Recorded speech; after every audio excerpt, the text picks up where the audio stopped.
ఈ కాలనీలో ఉన్న పరిస్థితులను బట్టి, ఇక్కడున్న ఫ్యామిలీ నేచర్స్ని బట్టి చాలా డీసెంట్గా అందరూ కూడా నివసించి ఉన్నారు. వారిని చూసే నేను కూడా ఇక్కడ వాళ్ళలో నేను కూడా ఒక ఫ్యామిలీ మెంబర్ అవ్వాలని చెప్పి ఇక్కడే స్థలం కొనుక్కొని వారు చేసే ప్రతి పనిలో నేను కూడా నా వంతుగా నేను కృషి చేస్తూ ఉన్నాను.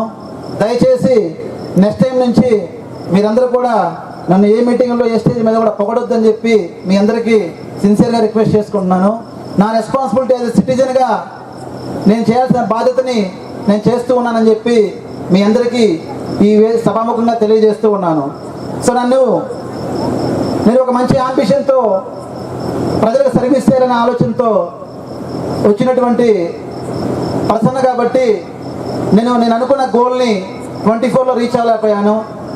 సో నా అందరికి కూడా నేను మళ్ళీ 29లో కూడా నా గోల్ని రీచ్ అవ్వడానికి నేను ప్రయత్నిస్తూనే అలానే సమాజంలో ప్రతి ఒక్క పేదవారికి అండగా ఉంటానని చెప్పి మీ అందరికీ తెలియజేస్తూ నాకు ఈ వేదిక మీద అవకాశం ఇచ్చిన పెద్దలందరికీ మరొకసారి నా హృదయపూర్వక నమస్కారం తెలియజేస్తూ, మరి మా చిలుకూరుపేట మీటింగ్ పిలవగానే గుంటూరు అలానే నెల్లూరు నుంచి వచ్చిన పెద్దలందరికీ కూడా మరొకసారి థ్యాంక్స్ చెప్తూ, మా సమీరాకి 10th క్లాస్లో 597 అంటే 597 means it's not a small figure. She kept her soul for the marks అని చెప్పి తెలియజేస్తూ, మా జ్ఞానేశ్వర ఫౌండేషన్ నుండి నేను 10,000 రూపాయలు తనకు డొనేట్ చేయడం జరుగుతూ ఉన్నది.